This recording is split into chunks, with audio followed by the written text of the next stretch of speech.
Exatamente. E a outra... A pior foi, se ajoelha e me adora que eu te dou todos os reinos da terra.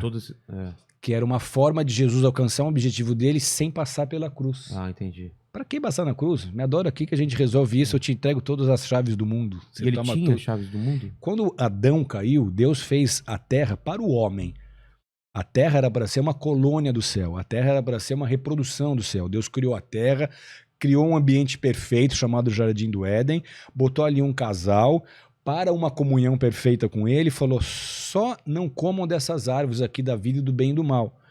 E a responsabilidade desse casal era conhecer a Deus, e isso acontecia porque eles andavam com Deus todo final de tarde, e gerar filhos que conhecessem a Deus e andassem com Deus, e povoar o planeta Terra com pessoas que amassem a Deus e andassem com Deus. Então não era para ter guerra, não era para ter fome, não era para ter morte, não era para ter pecado, não era para ter doença. O que Deus idealizou era outra coisa. Só que aí, na primeira experiência mediúnica da história, Satanás toma uma serpente, que não era a serpente que rasteja, porque isso foi depois desse episódio. Ela chega e convence Eva de comer o fruto. Eva e Adão, eles viam Deus como Senhor. Eram duas árvores, né? A árvore da vida e a árvore do conhecimento, do bem e do mal. Isso, exato. A da vida eles poderiam comer. Que nenhuma das duas eles poderiam nenhuma comer. Podia? Nenhuma Eu achei que a da vida eles poderiam comer e a do nenhuma conhecimento... das duas eles poderiam comer.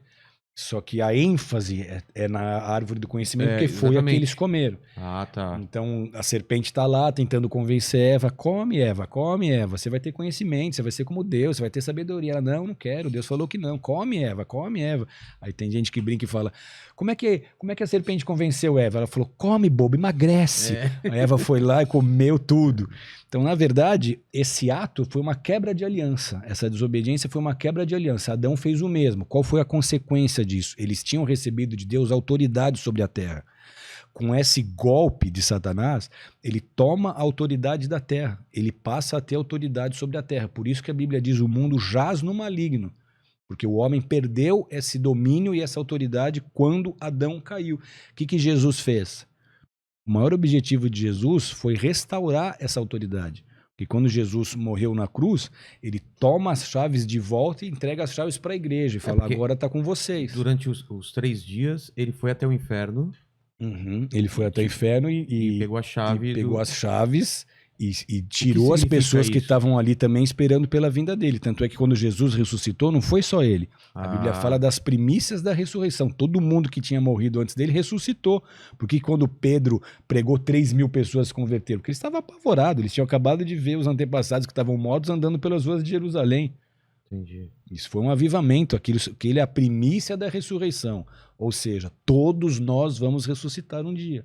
As pessoas que morreram, as pessoas que você perdeu, as pessoas que eu perdi, todos um dia serão ressuscitados e todos um dia vão estar diante do trono de Deus para prestar conta das suas vidas. Então, o que vai me livrar desse julgamento? A minha fé em Jesus, porque eu nunca vou conseguir ser justo o suficiente. Por mais que eu tente, nunca será o suficiente. Então, o que me salva? A minha fé na justiça de Jesus e naquilo que Jesus fez. A fé é o que justifica. Então, aquele que tiver fé, se Jesus encontrar fé nele, esse vai ser salvo. É o que Romanos diz: aquele que crê no seu coração que ele é o Senhor, aquele que confessa com a sua boca que ele é o Senhor e crê que Deus ressuscitou dos mortos, esse será salvo.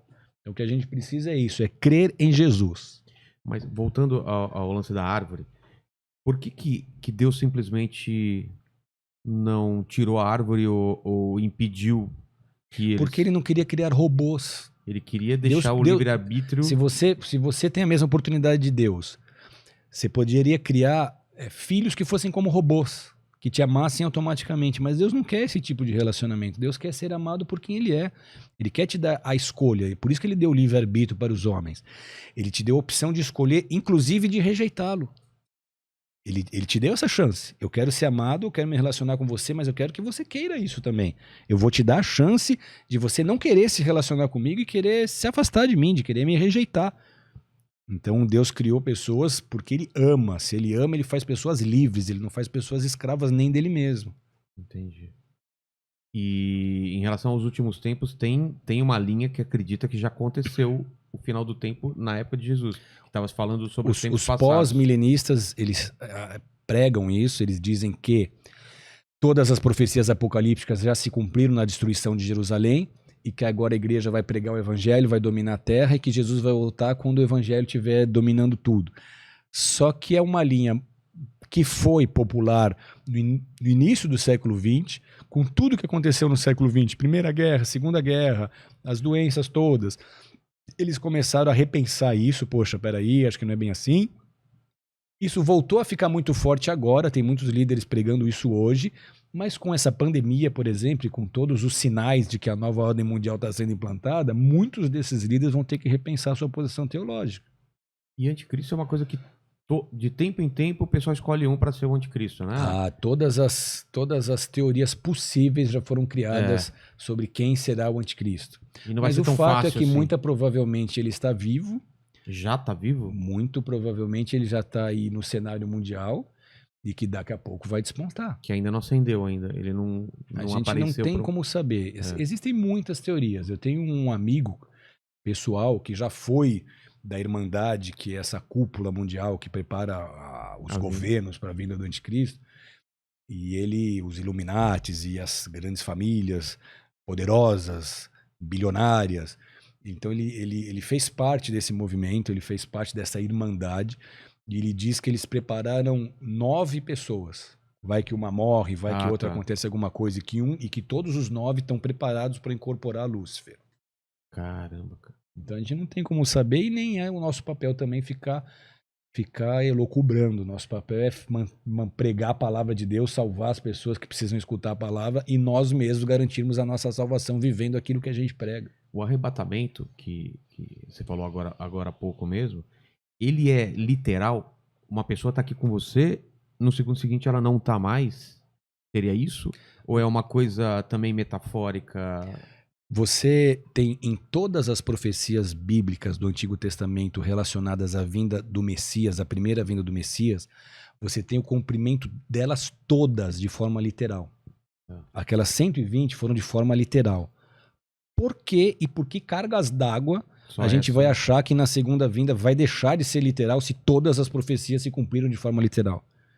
Então, sim, o arrebatamento vai ser um evento em que aqueles que estiverem nele vão ser recolhidos dessa terra. Tanto é que o próprio movimento da nova era, que é um movimento que tem a ver com essa implantação da nova ordem mundial, ele apregou para tentar explicar o que vai ser o arrebatamento, que o arrebatamento vai ser um planeta chamado chupão, que vai chupar da Terra as pessoas que não estiverem preparadas para essa nova era. Como se fosse para já dar uma explicação para aqueles que ficarem do que foi o arrebatamento. Então, o arrebatamento, sim, vai ser o momento em que esses corpos físicos... Isso já aconteceu na história. Enoque foi recolhido por Deus. Elias foi recolhido numa carruagem de fogo. Isso não é novidade, isso já aconteceu na história. Então, o que nós veremos é exatamente isso. Os nossos corpos, como são, serão glorificados, como foi o corpo de Jesus. Jesus não ressuscitou no terceiro dia? O corpo dele era outro. Os próprios discípulos tiveram dificuldade de reconhecê-lo fisicamente. Eles reconheceram porque o coração ardia quando falava. Então, os nossos corpos vão ressuscitar glorificados e ele vai nos levar para o encontro da noiva, que é a igreja, com o noivo, que é Jesus. Para as bodas do Cordeiro, como ele ensinou. E a gente, por 7 anos, vai ficar nessa festa, enquanto o bicho vai estar pegando na Terra. Não, mas os 7 anos... O arrebatamento acontece antes desse começo dos 7 anos. Segundo o que nós cremos, e a maioria dos líderes creem, sim. Então, foi arrebatado, sei lá, 1/3 da população, 2/3, sei lá quanto. O arrebatamento vai ser uma surpresa para muita gente. Muita gente que você acha que vai ser arrebatada não vai. e muita gente que você acha que não vai. Não sei, porque o que a Bíblia diz, não sei se dá para a gente levar o pé da letra para ser muito matemático agora, mas toda vez que Jesus fala de arrebatamento, ele fala de 50-50. 2 numa cama, 1 será levado. 2 no campo, 1 será levado. 10 virgens, 5 prudentes, 5 nécias, 5 ficam, 5 sobem. Então não é metade da população, é metade da igreja. Na metade das pessoas que estão na igreja, se a linha for essa, metade fica. Então eu estou na igreja, mas não levo o evangelho a sério. Vivo uma vida dupla, cheio de pecados. Não honro a fé que eu demonstro ter. Meu discurso é divorciado das minhas ações. Aí fica. Negão, você vai ter uma surpresa que quando você olhar, você só vai ver os foi. E aí você vai botar a mão na cabeça e falar, fiquei. E as crianças? Fiquei. As crianças são puras, as crianças são inocentes. Entendeu? Fiquei. Só que aí... Tem uma série só que aí eu ainda tenho chance de ser salvo. Como? Nesses 7 Se anos. já é difícil agora com a igreja e com o Espírito Santo, imagina quando o arrebatamento acontecer, que o Espírito Santo vai subir, que a igreja vai junto. Você não vai ter a ajuda do Espírito Santo, você não vai ter a igreja. Como é que você vai conseguir Vai ter crer que em Jesus? Pela mente. E além disso, na metade da tribulação, o Vai ser anticristo vai perseguido. exigir culto e você vai ter que escolher negar ou aceitar Jesus. Você crê em Jesus, você vai adorar o anticristo. Vou te botar na frente de uma guilhotina que, aliás, já estão sendo fabricadas aos milhares, como a gente vai mostrar nas nossas aulas de escatologia. Vão te botar diante de uma guilhotina e vai falar, você vai negar Jesus ou vai aceitar o anticristo, ou você rejeita o anticristo e continua com Jesus? Continua com Jesus, vamos cortar a sua cabeça. Vai ser isso. A Bíblia fala que vai ser assim, ela diz, muitos vão ser salvos nesse período, mas manchando as suas vestes de sangue. Ou seja, eles vão ser mortos. E nesses 3 anos e meio ainda vai ter muita conversão, mas pela dor. Vai ter conversão, mas é exatamente assim. Muitas É. pessoas vão perder, eu quero Jesus, você vai morrer. Então vai ter muita conversão, porque há muita gente que quando o arrebatamento acontecer vai cair em si. É. Meu Deus, eu fiquei, não quero ir para o inferno, quero ser salvo, quero ir para o céu. Então eles vão preferir perder a cabeça, mas ser salvos.